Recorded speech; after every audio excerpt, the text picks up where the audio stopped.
I'm so stressed out. Everything just feels like a test that I fail, so depressed when I can't seem to get out. But something deep inside won't let me quit. I swear that I'm inspired by all this shit. Tell me that I can and I won't. That's what guides me the most. Your lies, I'll do what I want. The gas in the back of the set, never knew she's so bad. Hit the gym, made the bed. The gas in the back of the set, never knew. You know, the way we believe, or the way I was raised, is that your people, one thing is you can only be as successful as the people that are around you. So you have to make sure that everybody is okay. If you have 5 loaves of bread, you keep one, you eat one, you make sure that the other 2, so it's like a 5, like you keep one, you eat one, then, the other 3 that are over there and all that stuff, you make sure that, now, number one, that the family, eats one or something like that. You have to make sure that other people eat one, and you have to have one in excess so that, if any beggar, I mean, I don't know if America is, know what beggars are or what have you, but if anybody that is really, really, they're just passing by, you don't know them from Adam, they should be able to pick up another bag to be able to eat. So I think it's an inborn bread thing, but definitely because you're a royal like this, your responsibility is heightened, because you carry it with such pride, but your pride is not because of being proud, but of being, knowing that, this is been given to you and you have to manage it properly. And that was the way I was raised, actually. So because of that, I've always, even when we came over here to go to school, we always, we always make sure that, we send something, we take care of my younger siblings that were at home. Even though my parents could take care of, could do it, but but it was always the one we do. And what is so beautiful about it is that the look on those people's faces, it makes your heart melt and it makes your heart leap that you are doing so, because you might just be a lifeline away from, for anybody, people that you see around. So over in like in Nigeria, I mean, in a lot of the African countries, you don't really necessarily have a social welfare like where you have in America, where you have the welfare, like you quote. The welfare that we have over there are, you make sure you take care of your brother, and it's just automatic, and you have to do it. So if you become successful, you need to make sure that it's your responsibility to make sure that the people behind you actually get fed and get moved on. And it's not a matter of just giving somebody a handout, but it's really, like empowering them, in whatever field it is that they are doing, so that they can come up. And then when they come up, they do the same thing. So it's a roller coaster. You help one and the other, so that they can help others, not because they're going to return the help back to you. I like that. When you think about royals, I don't think of them speaking the way that you do.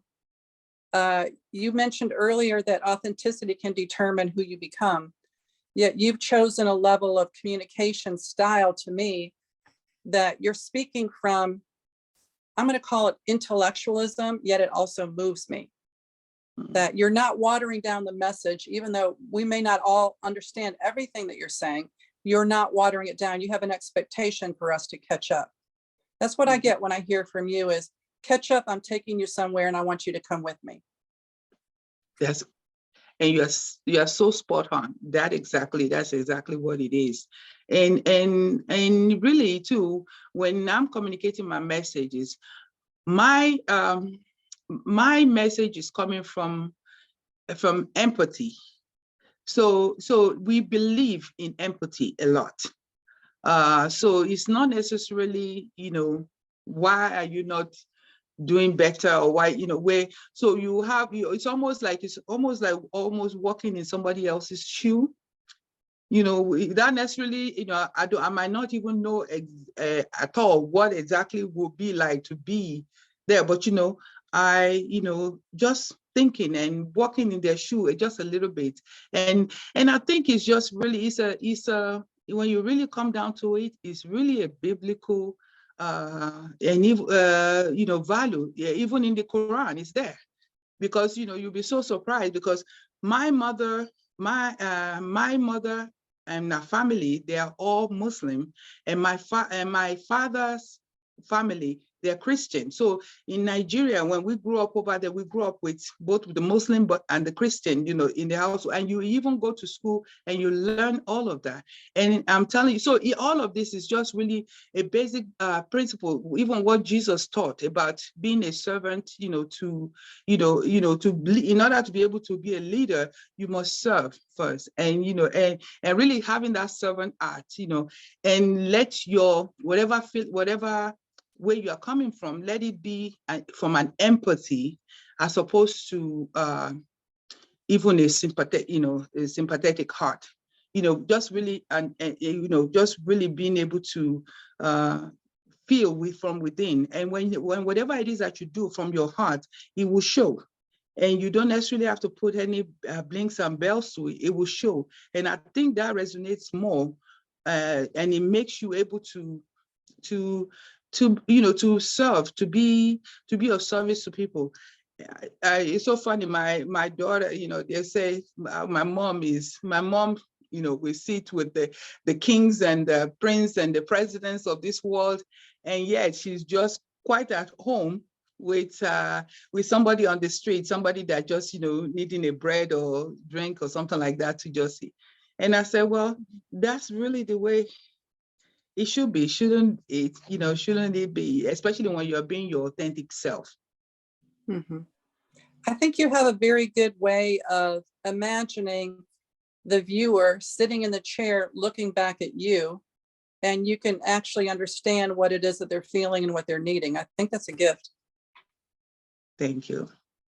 You mentioned the word proud earlier, and a lot of times we associate the word proud with ego, and pride and ego, it's mainly associated with people that are successful that don't show a lot of humility. But when you use the word proud, when you said you were proud, you have a responsibility, I think when you use that word, you're talking about honor, that you're proud to have that responsibility and you're going to take that honor seriously. And then what you do is you come up underneath the human being, whereas an egotistical person comes in over the human being. And even though they're not even standing next to them, they can feel the oppression.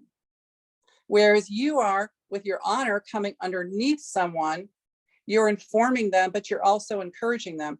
And I also can see you taking a place in the back of the church and being asked to move up to the front of the church, whereas most people from your position would take the first row at the front of the church and let the other people move to the back of the church.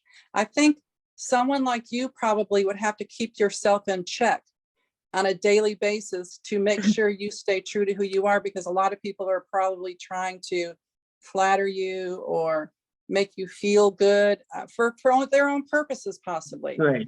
So to stay true to yourself, I think that takes work. And I think it takes a spiritual being to see really what you're here for, because flattery actually means nothing.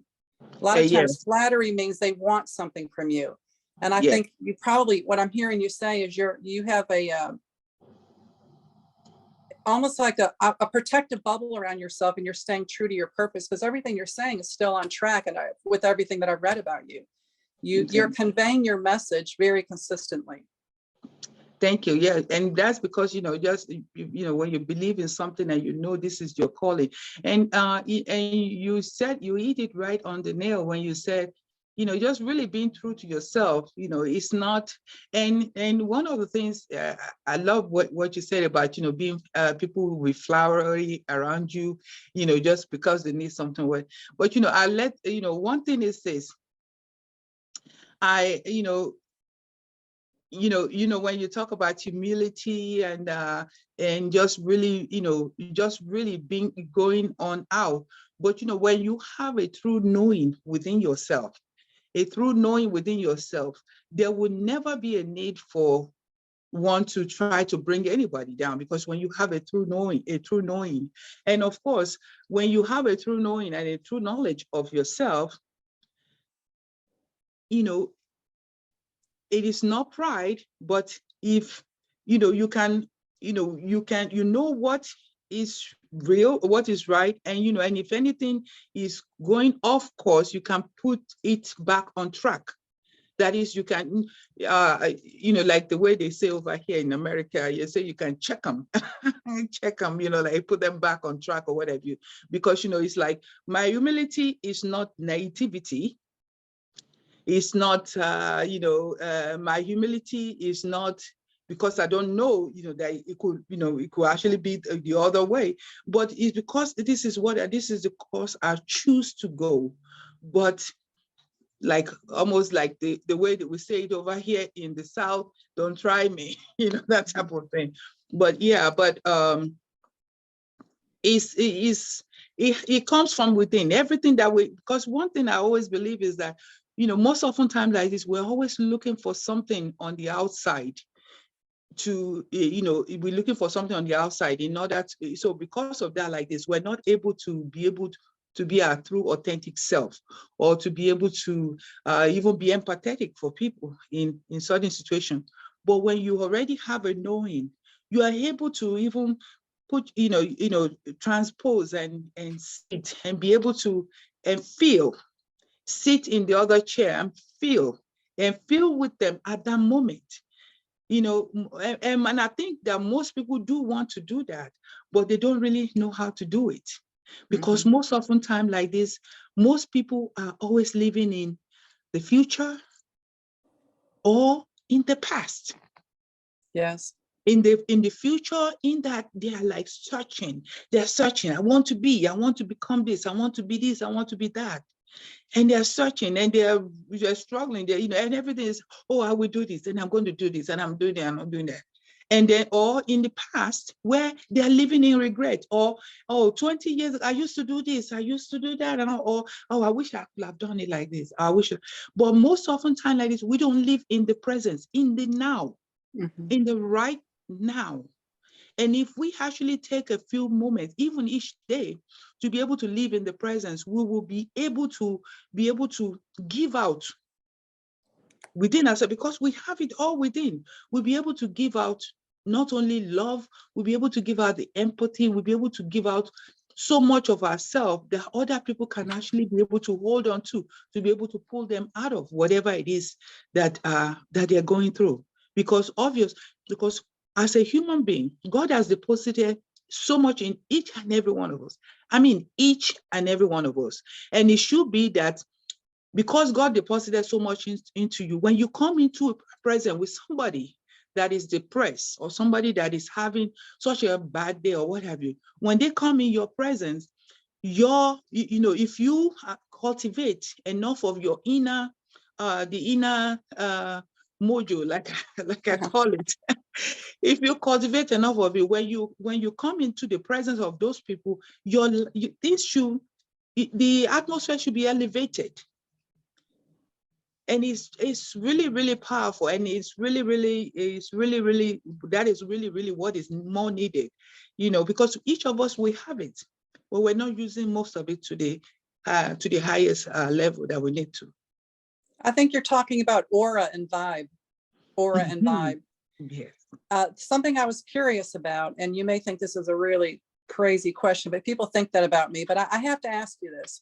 Normally, when you go on TV shows or you're being interviewed, I was watching some of your sessions. I don't know where that was filmed. And the woman there was probably a middle-aged woman. She had very, you know, nice hair, attractive, but she was very conservatively dressed in a black jacket. All of the interviews that I've seen of you, it's like you don't care. You're going to wear your beautiful purple, your beautiful pink with your scarf, and you show up, not